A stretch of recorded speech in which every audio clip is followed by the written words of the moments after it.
Party people, well, welcome once again to the Party of One podcast, the actual play RPG podcast where the gaming table is always set for two. I'm your host as always, Jeff Stormer, and this week on the show, I am joined by Avery Alder for a game of Together We Write Private Cathedrals. Avery is the designer of a tremendous amount of incredible games, including Monsterhearts, The Quiet Year, Dream Askew, Ribbon Drive, which I talk about on the episode, A Place to Fuck Each Other. Basically, a tremendous number of games that were and continue to be deeply important in helping me understand what games can be and giving me the language to speak to games. This episode is very important to me and very special to me as a way to sit down with a person without whom I probably would not be doing this podcast 11 years later. You can check out all of Avery's work at buriedwithoutceremony.com or check the show notes for more information. Together we sat down to play Together We Write Private Cathedrals, a game that Avery has read and loved and talked about, but that neither of us had sat down to play, which was, you don't pass up that opportunity to sit down and have that experience for the first time with someone when you've both spent a lot of time deeply appreciating a piece of art together. Together We Write Private Cathedrals by Weaver Walker is a letter-writing game for two players in which you take on the roles of two lovers at some point in history, asked to tell the story of your love through bits of writing, and despite the fact that you cannot always be open or explicit. It is a game about how we view and understand queer history by asking a player to write a version of that story. Similarly, this game is deeply important to me, and I was really this could not have been a better opportunity to sit down and merge two things that mean a lot to me and get to share a really special experience in the process. You can find more information about the game at roswellian.itch.io or check the show notes for more information. I will say this game does deal in very real themes of queer history, including closeted relationships, homophobia, queer erasure. Listener discretion is advised. And with all that said, let's go ahead and throw it over to me in the past so that he can get started with the show. Take it past me. Thanks, future me. I could not be more excited. Today I am sitting down with Avery Alder. Avery, thank you so much for coming on Party of One. Yeah, thanks so much for having me. This is going to be such a wonderful experience. I am so excited about the game that we are playing today. I'm excited to chat with you about it and talk about your feelings on it, your history with it. But before we get into all of those things, why don't you take a moment, let our lovely listeners at home know about anything you've got going on you might want them to know about. Okay. So I have been designing and publishing games for 20 years over at buriedwithoutceremony.com. And in terms of projects that I have coming up, I actually am kind of in a bit of a limbo where I have multiple projects that 6 to 12 to 50 months from now I'll eventually be finished with. But on the immediate horizon, I don't know that there is anything to plug or to mention. It's summer, and so I'm scrambling to get a group together to play anything ever because everyone wants to be outside for some reason. It's bane of my existence. Yeah, just the worst.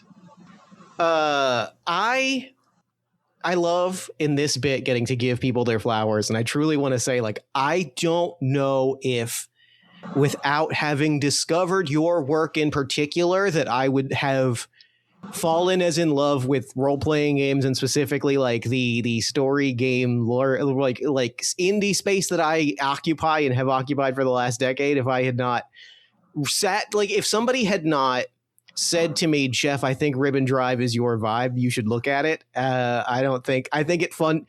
Sometimes you find a singular piece of art that rewrites your brain in real time. And I need you to know that was that piece of art for me.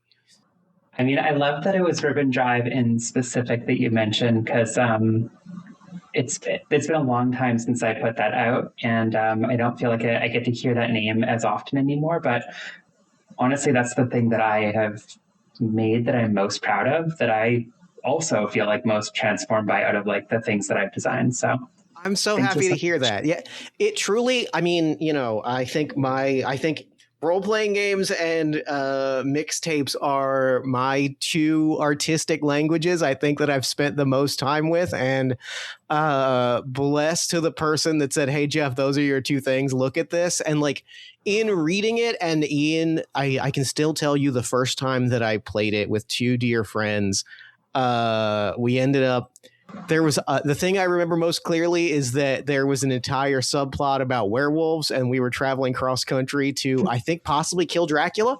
I remember there was a monster hunting thing. We were a monster hunting road trip, and like it's one of those experiences where sitting down to play it and really going like, after years of having read it and sat with it and really like digging into it and going like, this speaks my language and speaks to me on a way that feels almost elemental. And the joy of that moment, I just really needed to share with you on this recording. Oh, thank you. Speaking of games that we are playing that we are excited about, we are sitting down to play something very special. We are sitting together to play Together We Write Private Cathedrals by dear friend Weaver Roswell.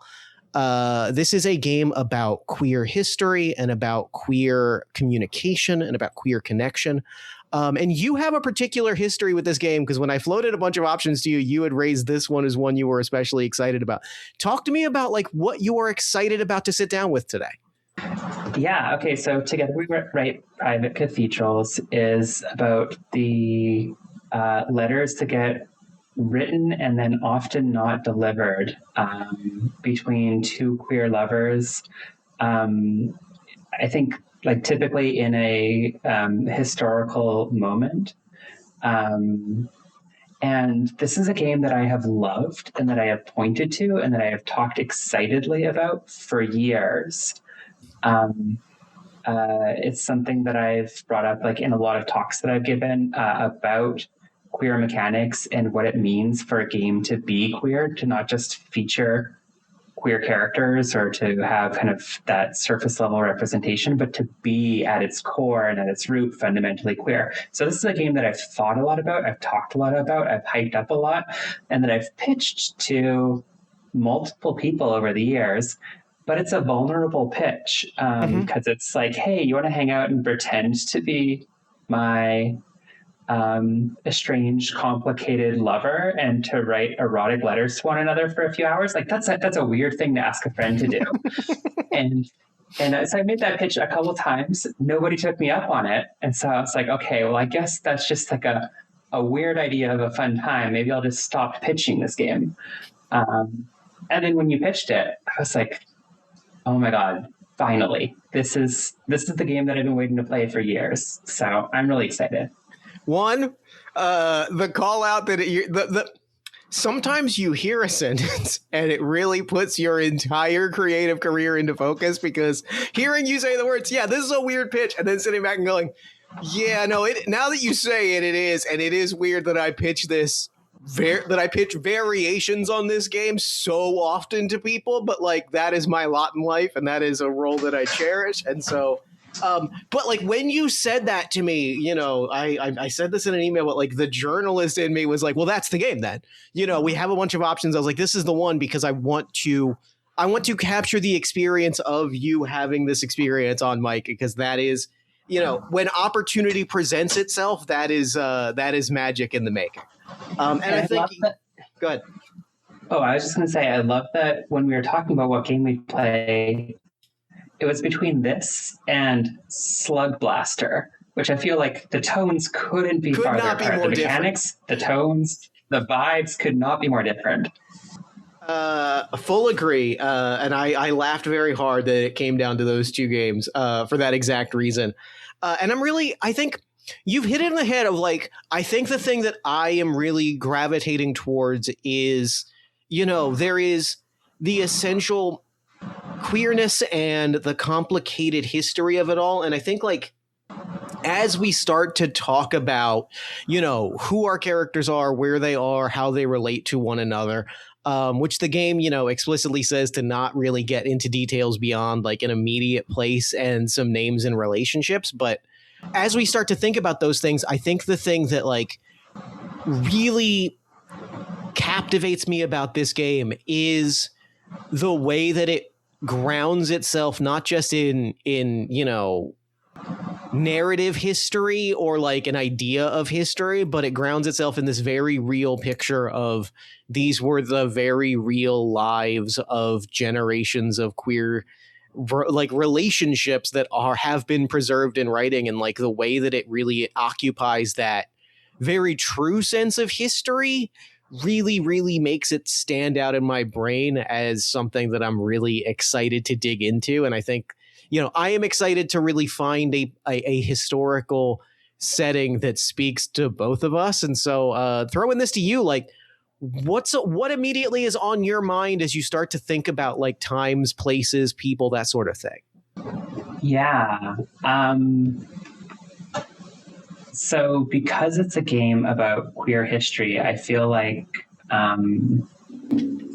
one of the places my brain goes immediately is 1950s New York. Okay. And that's just because I really like the poetry of Frank O'Hara and like the Sure. New York School.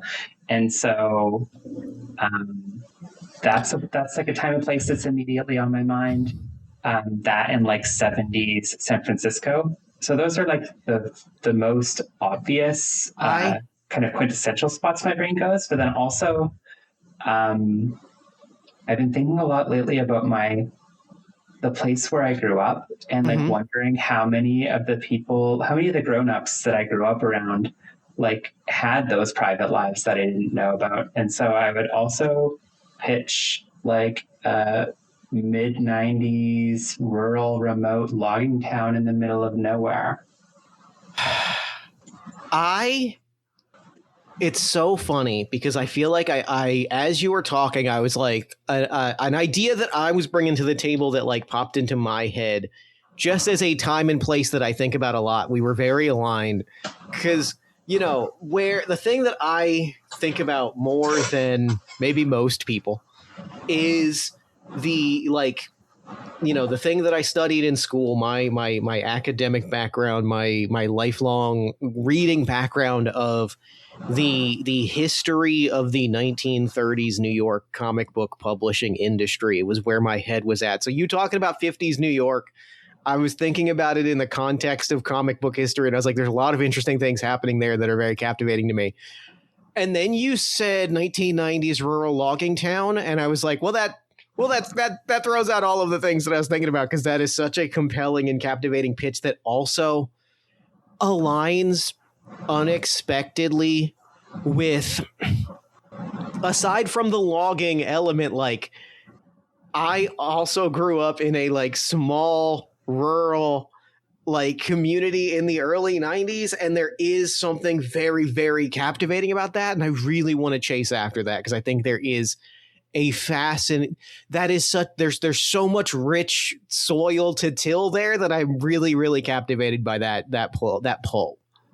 I feel like the other two touchstones that I named, like those are major U.S. cities that are kind of like epicenters of culture.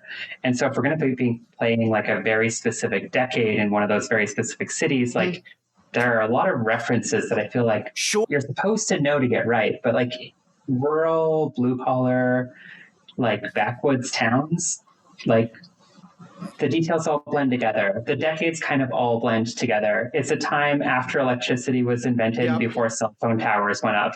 Yep. I'm getting so excited because I can picture it so clearly. Like the details of my beloved Mount Holly, New Jersey are so crystallized in my head that like I'm chomping at the bit here, because I think that like, and I think we're both going to be able to pull a kind of specific, you know, for as far apart as our remote tiny towns were, I think we're going to be able to also pull such a specificity that I think is really gonna bring life to our characters as we are like writing letters and sharing stories to one another. Perfect. Oh, I'm so excited. Okay, so we've introduced our characters. You know, we've talked a little bit about like what we're going to do. I'm gonna read the before you begin. Read this section both for us and for the listener. You know, this game deals explicitly with homophobia, transphobia in the form of censorship, love, and sexuality. You know, anytime we tell stories of historical queerness, it's possible we're going to touch on subjects such as personal and state violence, homophobia, transphobia, depression, abuse. It is possible. We don't have to. We should talk about like what topics are off limits and where do we want to explore explicitly, non-explicitly, level of romantic and sexual detail we're comfortable writing about, and then we're going to check in regularly and just like make sure we're still kind of on the same page. So I'll throw this to you, like as we are envisioning, you know, and this also ties into like how our characters are related, like what our relationship is like, I think also, what things are you excited to explore explicitly? What things are you excited to explore implicitly? What things are you feeling like you're wanting to put off of the table? Like, where's your head at as we really kind of get into things? Yeah, that's a good question. I feel like homophobia and transphobia feel like it makes sense for them to be on the table to explore with a really broad palette of representation. Sure. I think that that there are a lot of kind of those possible vectors of violence and oppression that feel outside of my wheelhouse, and like that's not really my story to tell. And so things I feel like, I'm in a similar that kind of. Yeah, I'm in the exact same place. I think we're operating at a very similar wavelength. I think Perfect. I think like broad strokes for me, like I think the immediate energy of like where I'm at is, it is the early 90s. We are far from any sort of epicenter of culture, and I think like you put it really nicely in terms of like, the atmosphere, or rather like the sort of immediate challenge around queerness is like, when I was a kid, like it wasn't a thing that was like talked about publicly, right? I remember, this came up at Quizzo a week or two ago of like, it's really funny to go to like a bar Quizzo and be surrounded by people that are a decade younger, and then you go like, wait a second, hold on. But like having memories of like when Ellen came out on TV and it was like, oh, they're saying the word now. Like that's where my head is at in terms of like overall atmosphere, is just like there's this, we're on the wrong side of a cusp. You know what I mean? That's kind of where my head is at in terms of like the atmosphere of the story that we're exploring. Yeah. And like, we know that in the city, there are people for whom the word gay is something they can say out loud. And it's a word that is an identity and not a threat. Mm-hmm. But where we live, that's definitely not the case yet. It hasn't. Yeah.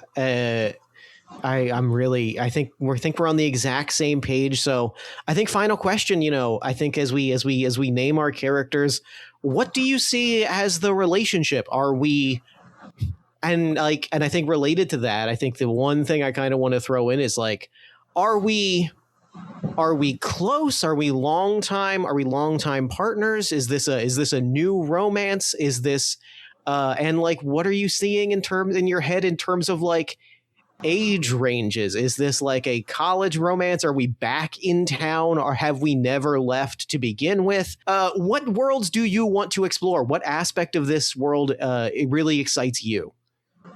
Yeah, I feel like, okay, tell me what you think about this. Maybe. But we have, for a very long time, at least a decade, had an understanding and a connection. But of course, like at least one of us has wives. Mm-hmm. We're never going to build our lives around one another, but we're going to like just so happen to conveniently be in one another's orbits as often as possible. Yes. Yes. Good. Yes. Okay. I think we're working men of few words. Uh-huh. I'm kind of imagining like we work for some kind of primary industry company where like one of us works in the mine and one of us does mining of like large mining equipment repair. Yeah. Like every once in a while we're posted up in the same town, but like, one of us has the kind of job where we can just get reassigned to somewhere, 1,000 miles away. Yeah. And of course, what would we say? Like, sorry, I can't. I have a lover in town. Like we can't name the relationship. It looks like at least one of us has nothing anchoring us here, so we can't really protest when we get pulled apart. That's so fucking good. That's so fucking good. Okay, I'm so excited. Flow of the game. Let's talk like mechanical processes, right? How each how each letter, each exchange is going to work. We are going to take turns sharing writings with one another. How that's going to work is I've got a 6-sided dice and a deck of playing cards. Each turn, one of us will write a letter or a journal entry or a story that they've told to someone else. We're going to share a piece of writing with the other. And how that works is I'm going to roll the dice. The dice is going to determine how open we can be about the contents of the letter. You know, it ranges from we are assured of our privacy and we may write about ourselves and our love plainly, or a censor burns your letter, a researcher ignores it. Like it is destroyed. It is gone and erased from history. We also then are going to draw a card from a deck of playing cards, and that is going to tell us both like a theme based on the number or letter of the card. So like a moment of grief or joy, firsts and lasts, intimacy, a fight. And then the suit of the card is going to tell us like who that piece of writing relates to, whether it's something personal, writing between you and your lover, writing between you and someone else, or writing by someone close to you. I'm going to throw this to you. Do you want to write the first letter, or would you like me to do to have the honors? Oh gosh, I could go either way. What is your preference? I'll take the first letter. I feel like I'm chomping at the bit a little bit. All right, I've drawn a card. I'm going to roll my dice. That is a 6. We are assured of our privacy and may write about ourselves and our love plainly. And this is the 3 of hearts. 3 is promises and secrets, and hearts is writing between. What a good first card to draw. With a bang. Let's fucking go.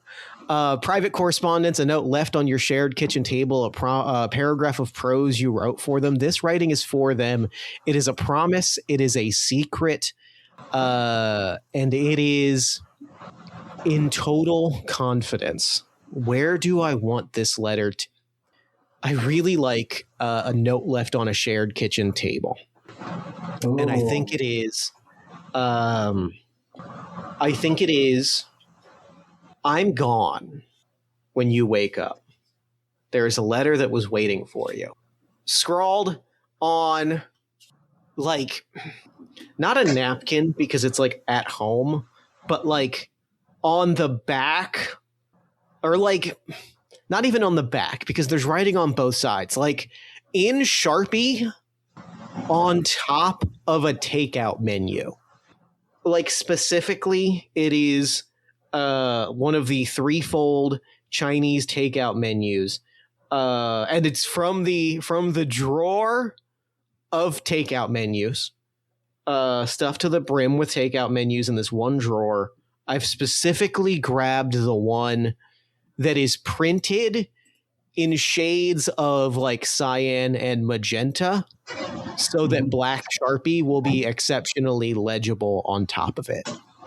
And it says, you know, my love, I will be back in 6 weeks. They have already given me my second assignment. I will count down the days. I will count down the hours. And I cannot wait to have you back in my arms. And I cannot wait to be back in your bed. Absence makes the heart grow fondness, and I grow fonder by the second.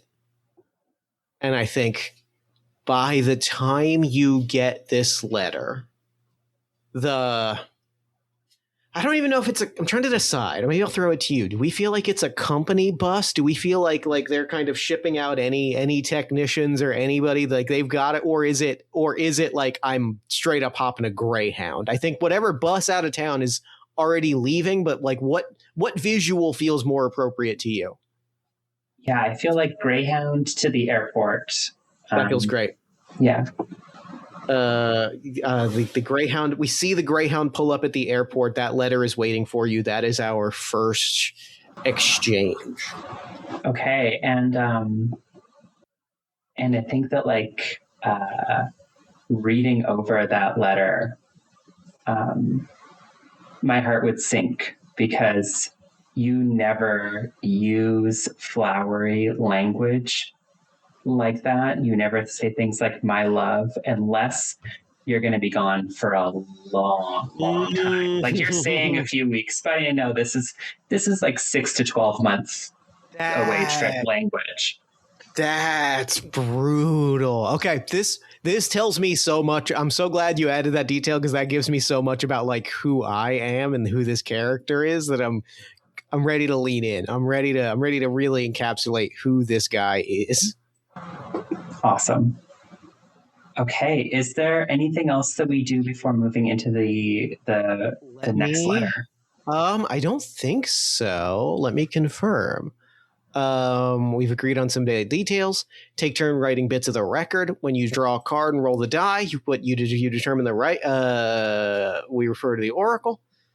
No, that's pretty much it. We take turns kind of writing and then sort of, going back and forth exactly like we've been doing of sort of fleshing out the world around those details. But really, we're going to get to know these characters through these exact sort of written passages to one another. So, why don't I give you a card and a dice roll? That is a 5. On a 4 or 5, this is somewhat safe. You may not be completely truthful. There's always a risk. You speak in coded phrases and touch each other lightly. And I have drawn the King of Spades, or the King of Clubs. Clubs is writing by someone close to you, a description of your wedding, a letter between your parents, a speech made in your honor. It is meant for you or about your story, and it is on the topic of meaning, magic, or love. Okay. So this is writing by somebody close to me. Meaning, magic, or love that is mostly safe. So what do we think that is?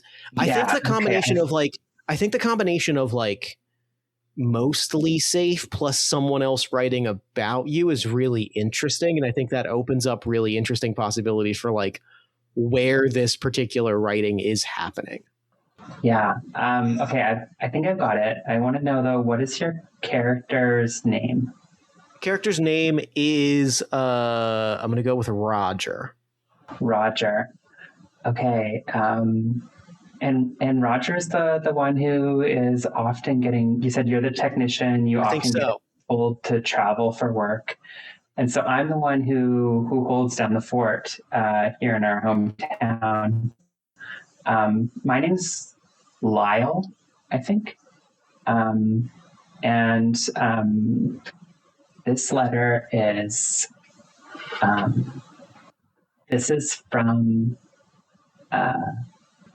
my wife to me on the eve before our wedding, like 8 years ago. And it says in like, she's got beautiful writing. My writing is like barely legible. Like only the people who have professional experience decoding my writing because they need to for work, and you can read my writing. Everyone else can't. It's trash. But my wife, I don't think she ever gets a name. She has beautiful writing, and it says, Lyle, my rock, my firm and guiding hand. On the eve of what I'm sure will be the most magical, beautiful day of our lives, the start of something really special, I just wanted to take a moment of quiet amidst all of the roaring chaos of planning and last minute emergencies. I just wanted to take a moment and sit down and put pen to paper and share with you what I'm feeling. Because what I'm feeling is so big and so powerful. There is no one who I would rather do life with than you.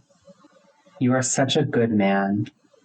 You have been such an amazing boyfriend and fiance. I know that you're going to be an amazing husband, steadfast, loyal, strong in every way that I need you to be strong. You're going to be an amazing father. And I am so excited to be there to support you in everything that you do. And I'm really happy that Roger was able to get reassigned, that he was able to come back home. I know that without him there as your best man, it just wouldn't have been the same. That even though you were obviously still excited, there was part of you that wouldn't have been fully present tomorrow if Roger wasn't by your side. It's just yet another way the serendipity is in our favor. That the stars are really aligning to make this wedding day, this marriage, and our life together just that one extra bit more perfect. Yours always.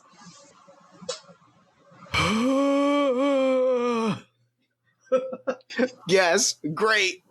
Yeah, okay, great. Oh my God. There is a photo of Roger and Lyle. Vegas is too easy. I think it is. I don't think it's a Reno. I don't think it's.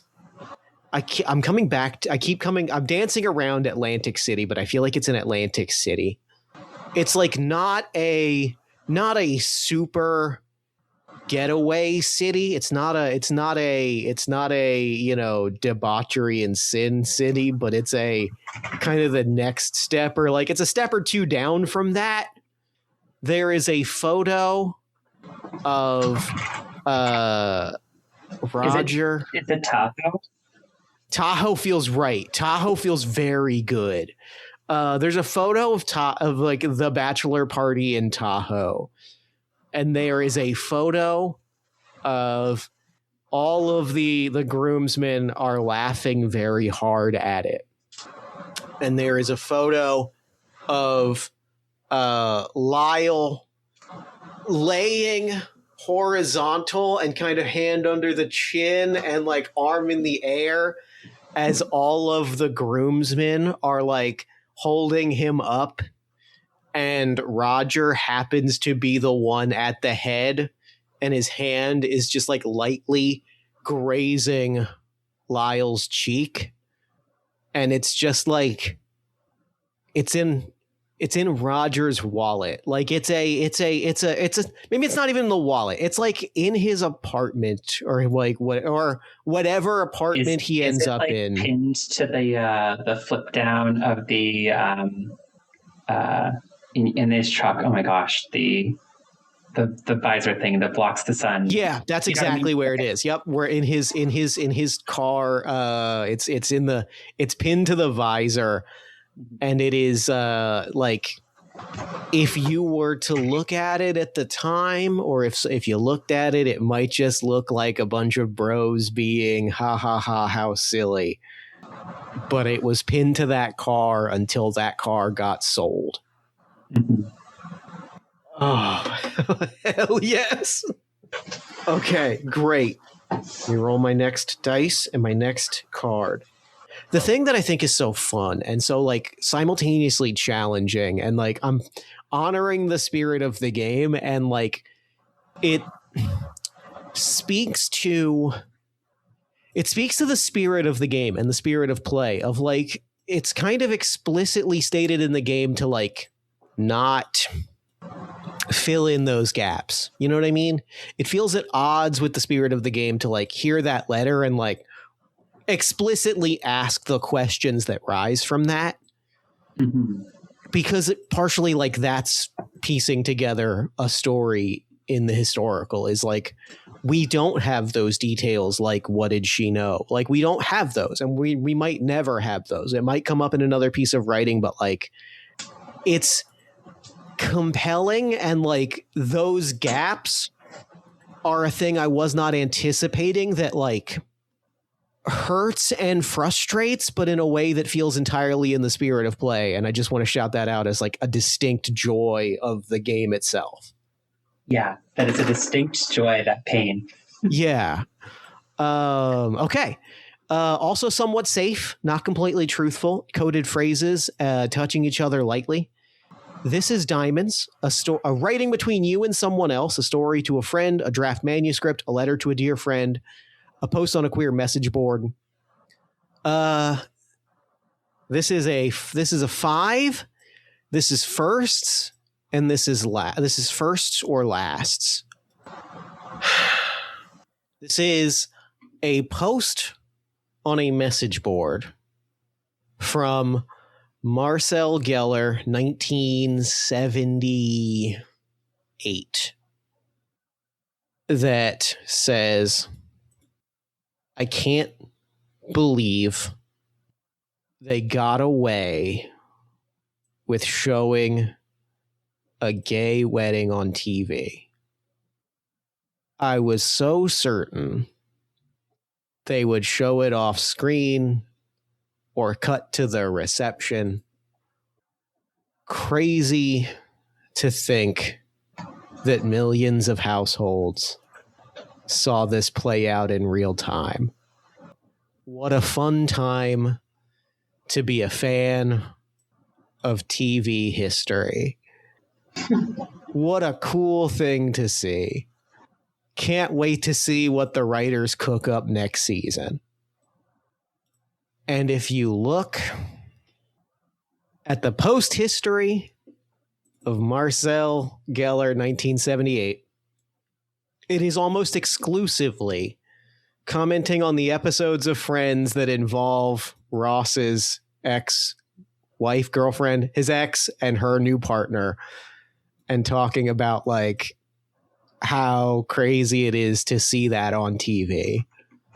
And I think like there are so many kind of posts that all sort of fall into that topic.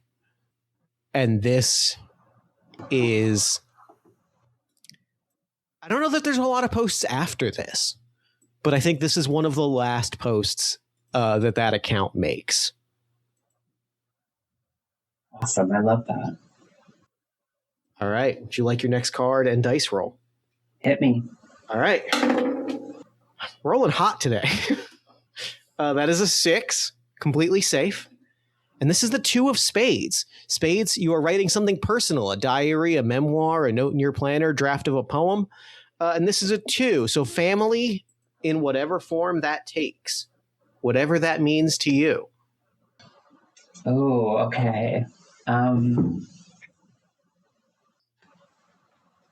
I have to figure out what kinds of personal writing Lyle would actually put together.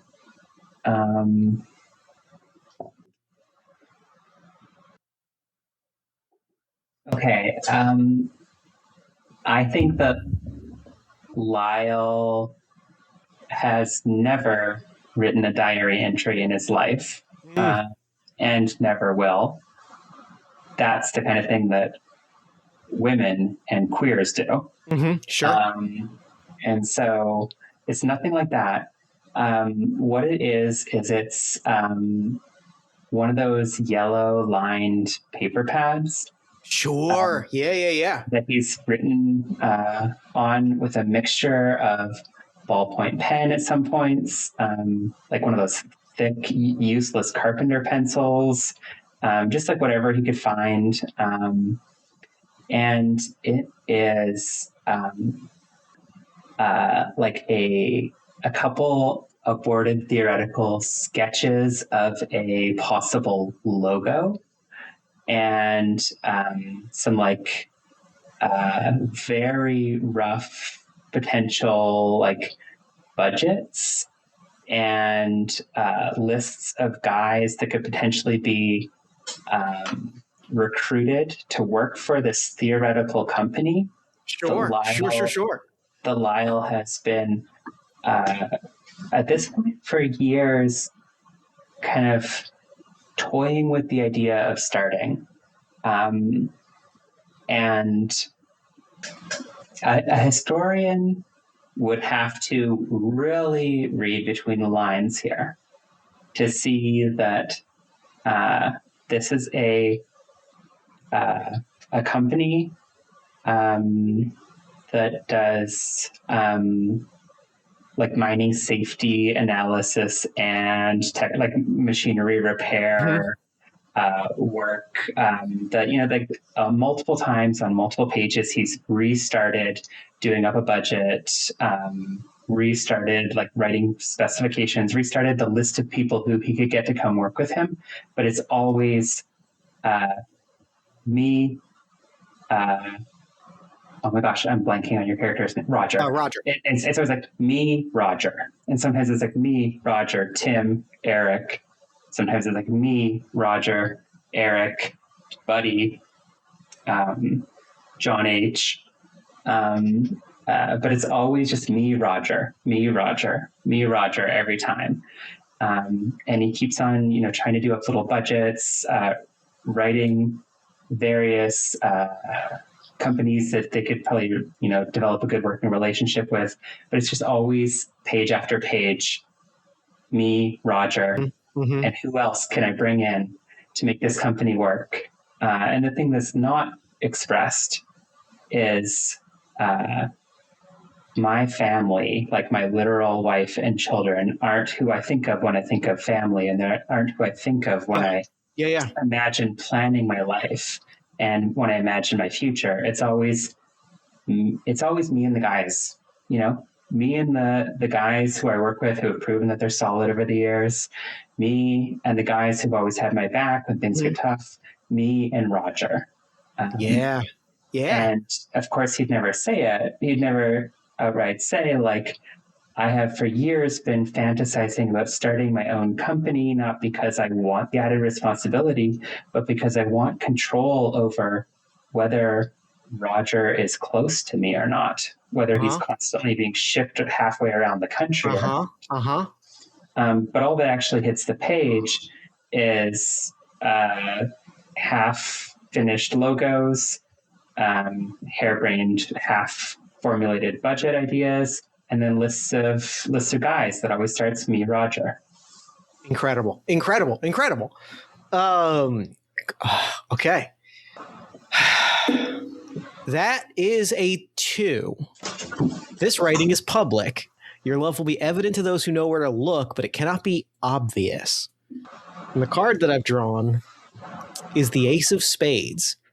Spades is public. Or Spades is something personal, a diary entry, a memoir, a note in your planner, writing that is for you. The clash of for you but public, very compelling.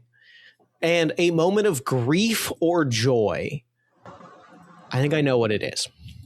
Roger is like a technician on mining equipment.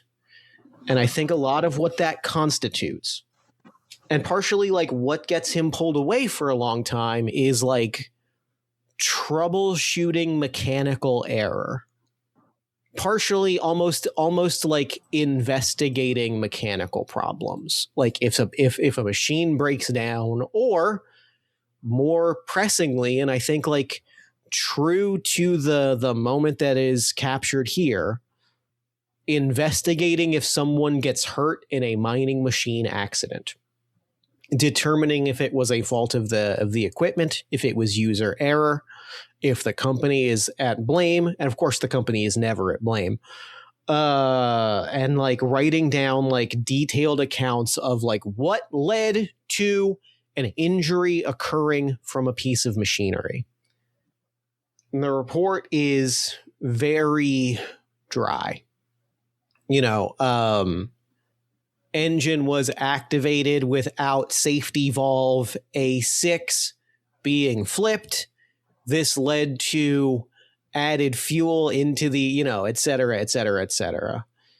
And like breaking down, like someone got run over, maybe not lethally, fatally, but like there was an accident from something, one of these pieces of equipment, and like breaking down like who failed to flip the switch and whose fault it was, and what happened to the safety protocols and the recommendations for additional training on how to utilize processing equipment. And to the untrained eye, that's all it is.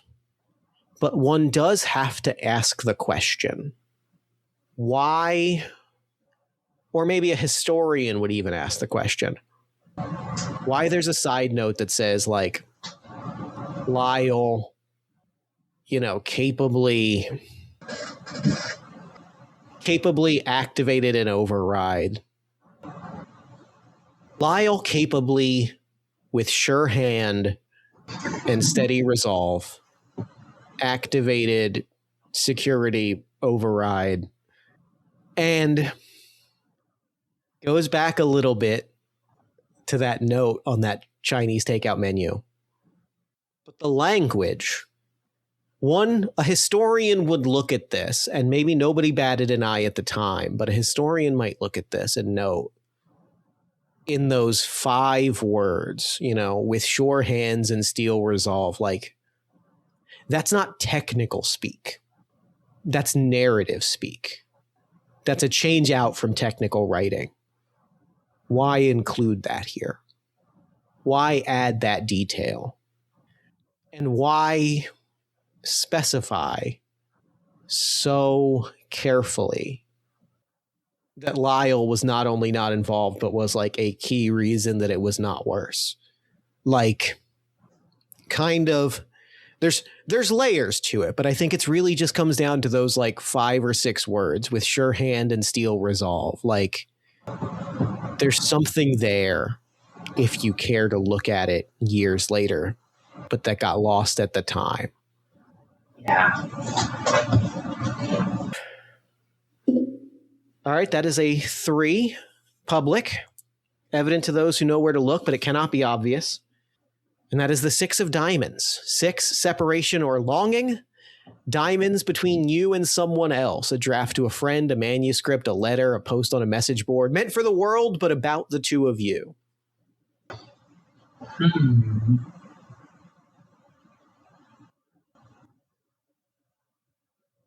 I just need to ponder this one for Sit with it. While you ponder, I will say I feel like I'm seeing so many of these like clashes of conflict. I'm seeing so many of these like the prompts going in conflicting directions, but it doesn't feel like it doesn't feel like the prompts, undermining each other, but I feel like it just adds to the conflict of it all, of like the moments when you have like a private thing that is shared publicly. Like, it's a sign of great prompts that, like, when those things are at odds, it feels like they up the drama rather than kind of undercutting each individual prompt. Yeah, for sure. Okay.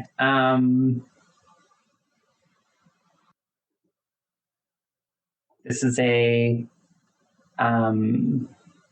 typewritten letter on our company's letterhead. It says,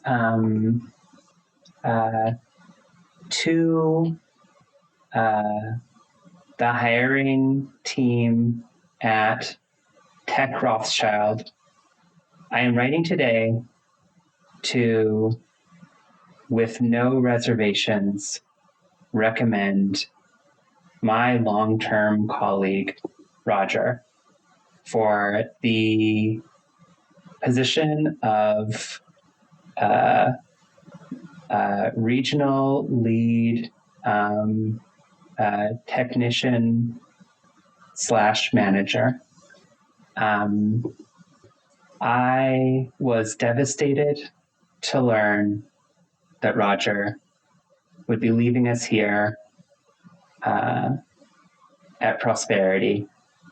Not only because he is a stand-up guy, but because he is the most reliable, hardworking, dependable technician that I have encountered in my 30 years in this industry.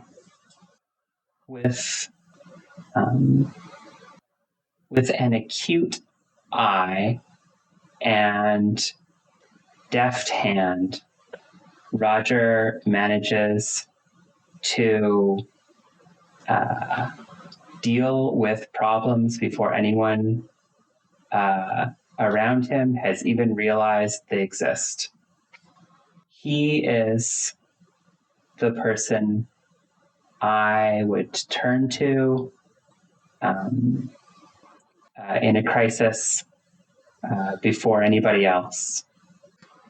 Prosperity would lose a tremendous asset if you were to award Roger this position. And it would take us at least 3 men to make up for what we lost. But I know that his wisdom, his skill, ... he needs to continue on to bigger and better things. And the position you have currently advertised at Tech Rothschild is exactly that. Hire this man. You will never be disappointed by him. Lyle. Lyle. Wow. Lyle. The specific thing I want to shout out in that letter and the specific experience that I have, there's a specific thing that was in that letter that knocked me over. Because I grew up in a like blue collar town with a lot of like blue collar friends, and because I went to school and I got a writing degree, I cannot tell you how many times I have read someone's professional letter because, and I quote, I wanted an English major's eye on it. The inclusion of the phrase, he is a stand-up guy, fucking got me real bad is the thing. Like that, I just want to call that is my stars, a moment of just calling out a moment of like, yep, there it is. That's, I see it. It's real and it's there and I need to call it out. Yeah, well, I mean, you want to give the compliment that you want to give, but you don't want it to seem weird or out of place. Sure. So you need to ease your way in. You need to build up to that compliment with some really generic catch-all. Sure. You could say this about anybody stuff. It really got me. Okay, I've got a card and a dice roll here that I'm very excited about because I think I know. I think I know what it is. I've got the King of Spades. Something personal, a diary entry, a memoir, a note in your planner. The King is meaning, magic, love. I know how I want this to manifest, and I know what it all is. And it's a 3. So this is public. It's evident to those who know where to look, but it cannot be obvious. This is a handbook. Roger has handbooks, like a separate suitcase of just handbooks, for all of these different machines. This is sort of the start of the computer age. So like the handbooks haven't been digitized yet. So like we're kind of the last generation of, I have a hard copy of a book. And he's got these books that are marked up to all hell, notes in the margins and things that have been crossed out because the latest version of the grinder doesn't have this piece anymore, but they haven't printed a new manual for the new version of the grinder. So I've just had to go in and I've had to cross this piece out. One of these booklets. And if you ask Roger, I think the public piece of this, if you ask Roger, he's going to hand you his booklet. These are shared by whoever on the team asks for them. And on one page, on one document, there is a note. It's like a steam release valve. And it's like a pretty complicated piece of a machine. And a line has been circled. And it's an area where like the writing on the manual is not super precise, where it says it says like, up the water capacity as needed. And like it says that pretty like vaguely. And that sentence is underlined with an arrow leading to the margins. And there's a few pieces of writing on it. It says, questions, ask Lyle. He's the best at this. And then that entire sentence has been that's written in like faded black pen ink. In newer blue pen ink, that sentence has been scribbled out.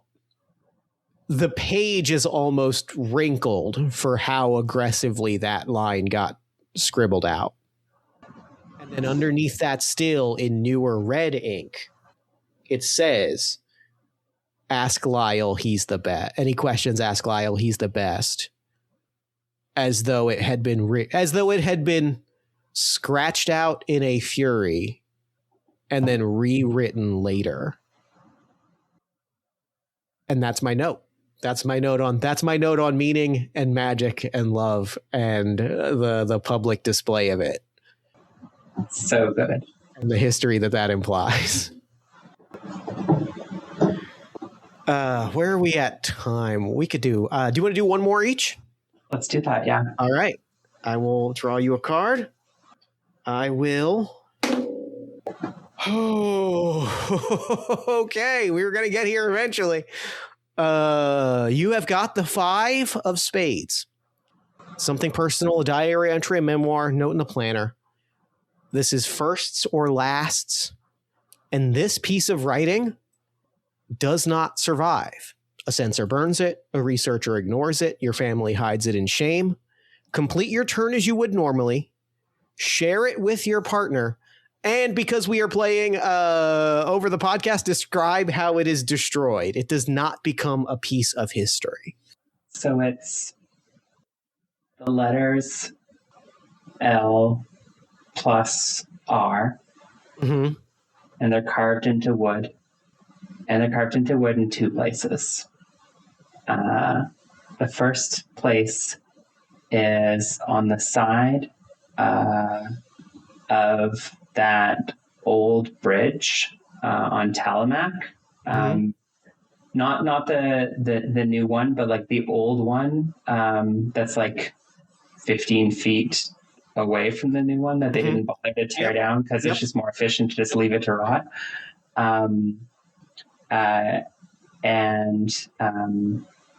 And there, the initials are so weather worn that they're almost not visible anymore. And the second place is the tree in my backyard, the one off in the corner of my yard near the garage. And there the initials are carved what I thought was very subtly, kind of between the 2 branches that form the trunk of the tree, kind of where they split. It is just tucked in there in a place where you would only ever see these initials if you were to be like weeding along the edge of the fence and happen to like twist your head up. And those were our firsts and lasts. After Roger left town, the rumors that had been stifled up until that point did start to circulate here and there in hushed tones. And of course, when my wife eventually heard from her friend Becky, like I heard that, the initials carved into the bridge, down by that path we always go on our walks down, I've heard that the R is Roger and the L is another man. She doesn't discuss it with me. I don't discuss it with her.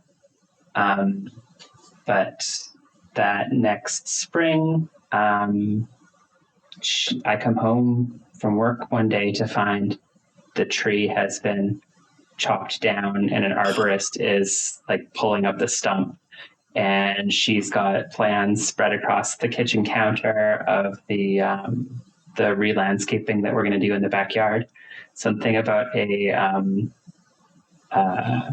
like laying down gravel and doing like a shrub garden. And all I can say is sounds good. And then I, slink off to the bedroom and close the door behind me as soon as possible. Oh, wow. Wow. Oh. Wow. Okay. I'm going to sit for a minute. I'm going to center. And then I've got my final dice rolling card. I have the 10 of hearts. Perfect. The 10 of hearts is a fight, and it is writing between you and your lover. Private correspondence, a note left on your kitchen table, a paragraph of prose you wrote. Please get a 6. You know that I rolled a 6. You know that I rolled a 6. It could not have timed better. This is not one document, but several. Mm-hmm. The first is, most of them are crumpled pieces of paper. Some of them on yellow legal pad paper. Some of them on not Prosperity letterhead, and not the company that you wrote the letter recommending him for. Like a third company, Hawthorne Industries, on their letterhead. And the first crumbled, they're among the crumbled piece of papers. They're all like partially written. The papers that were themselves never delivered. And the first one says, "Why did you write that letter?" Really, it says, "Why did you write those letters?" And those letters is scribbled out in red pen. And it says that letter. And it starts to go into, you weren't asked to do that. And when you did it, they asked questions and crumpled up, thrown aside. I didn't ask you to write the letter. You could have said nothing. Tear blotches on the page, ink smeared, crumpled up piece of paper thrown aside. On a sheet of paper on Hawthorne Industries letterhead that has on the page hiring plan. I could have, if I'd gotten the job, they would have let me. Scratched out, thrown aside, crumpled up. On the back of a receipt from the 7-Eleven by the lake, the only convenience store in town, right on the edge of the long road out of town, in red ink with scribbles on the corner of the receipt and indented paper on the corner of the receipt, and in letters that periodically dry out and have to be like rewritten over. So like you see an M that fades away into nothing, and then you have to rewrite it on the M so you can tell that there was a scribble of like, I need to get more ink out of this pen. A note that says, "Thank you for the letter. It meant a lot. Love you." Yeah. And that's the letter. And that's our final letter, and that's game. Oh, Roger, Lyle. What? This fucking rimmed. This was incredible. I'm over the moon. This blew me away. How are you feeling? I mean, I'm feeling great. I love the idea that like so much of our relationship lived in technical asides, marginalia on incident reports, little things like that, and then occasional like really profound bursts of like we had that first message that you shared on the takeout menu. That like I imagine there's a few of those, but they're like they're the pressure release valve, right? They're the pressure release valve of how we lived most of our life, which is like finding roundabout ways to turn marginalia for something else into like marginalia for our relationship. Usually I ask what your favorite moment from play, like, and I'll ask this, like, was there a specific moment in play that really stood out to you as like, this is the heartbeat? Like, what was your favorite moment? Yeah. Okay. So my favorite moment, from your letters was the scribbling out and rewriting the same note about how Lyle's the best at this. The like, because I think that both spoke to our love and the specialness of our relationship, but then also just the bonds of a lot of men who work in trades, right? Like the fact that you were able to get away with saying Lyle is the best person in the entire world at this is in part because there are those bonds of like admiration and loyalty that run really deep in some of those like career trades kinds of fields. So I really loved like the double duty that pulled in telling two stories. One about the kinds of men that Roger and Lyle grew up around, and one about Roger and Lyle.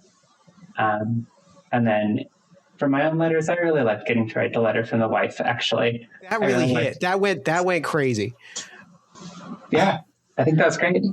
I think that my favorite beat from your, I mean, I talked about it immediately after, but like the recommendation letter and the ways in which I could feel you pulling in and pulling away in equal measure was breathtaking. Like the way that those moments where you let the reader in of like how much Lyle loves Roger, and like you could feel it bursting at the seams, really like breathtaking to me.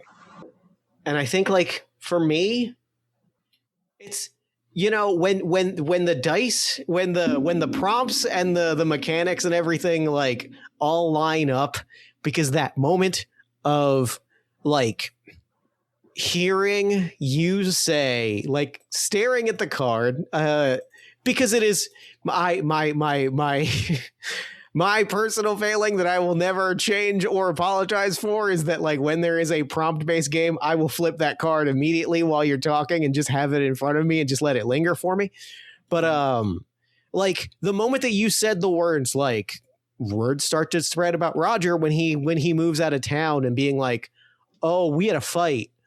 Oh, I don't think he got the job because I think that they started asking questions, and like really leaning in, and the moment of like he wants to write all of these words and like wants to be the Roger that like leaves that flourishing flowery note on the takeout menu, but he just can't. He can't be that person. That to me was that was to me like the game was heading towards that moment, and I feel like it was a beautiful payoff for me. Yeah, one of the things that I really loved, okay, so like check the tape, but I'm pretty sure that we only drew hearts twice, that the only writing between the two of us was the very first and I think you're right. I think that you are correct. And so the entirety of our relationship, like it lives in asides to other people and like an anonymous message board post, and like by the time we actually circle back to the communication that actually exists between us, it was already too late. Yeah. Really, really beautiful, really heartbreaking, incredible lining up of the cards, just like incredible stuff from top to bottom. This was magnificent. I'm completely over the moon at this experience. Real quick, before we wrap things up, where can people find you and your work online? Yeah, everything that I publish is available at buriedwithoutceremony.com. That includes games like The Quiet Year, Monsterhearts, Ribbon Drive, Dream Askew, and most recently Going for Broke, which is my short sitcom party role-playing game about a collective house scrambling to make rent. I'm available on social media at Buried Without Ceremony, or if character limits prohibited that, Lacking Ceremony. Incredible. Thank you so much for this. This was a dream. Playing this game was like such a wonder. I'm so over the moon. And now I'm going to throw it over to me in the future so that he can wrap up with the show. Take it, future me. Thanks, past me. And thanks again to Avery for coming on the show. I could not be happier with that game. Like, we got to such a place of like real emotion and real vulnerability. Like, it was everything that I wanted from the experience and game and conversation, and then some. What a game. Be sure to head to buriedwithoutceremony.com to check out all of Avery's games. Be sure to follow Avery on social media at buriedwithoutceremony.bsky.social. And be sure to pick up a copy of the game at roswellian.itch.io. If you love this episode as much as I do, one thing that I think you can do to help grow the show and to show that appreciation is tag someone on social media that you would love to hear on the show. It provides an easy foot in the door. It gives me an opportunity to shout about the show. It is genuinely a very helpful thing that has a real impact.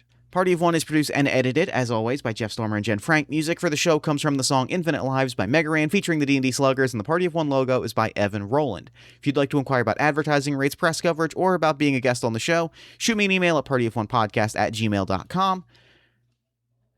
And unless we do something else here that I'm missing, I believe that's all that we do. So until next time, thank you so much for listening. Remember to fight the forces of fascism every single day. Remember that self-love and self-care are radical and defiant acts of resistance. And until next time, party on, everybody.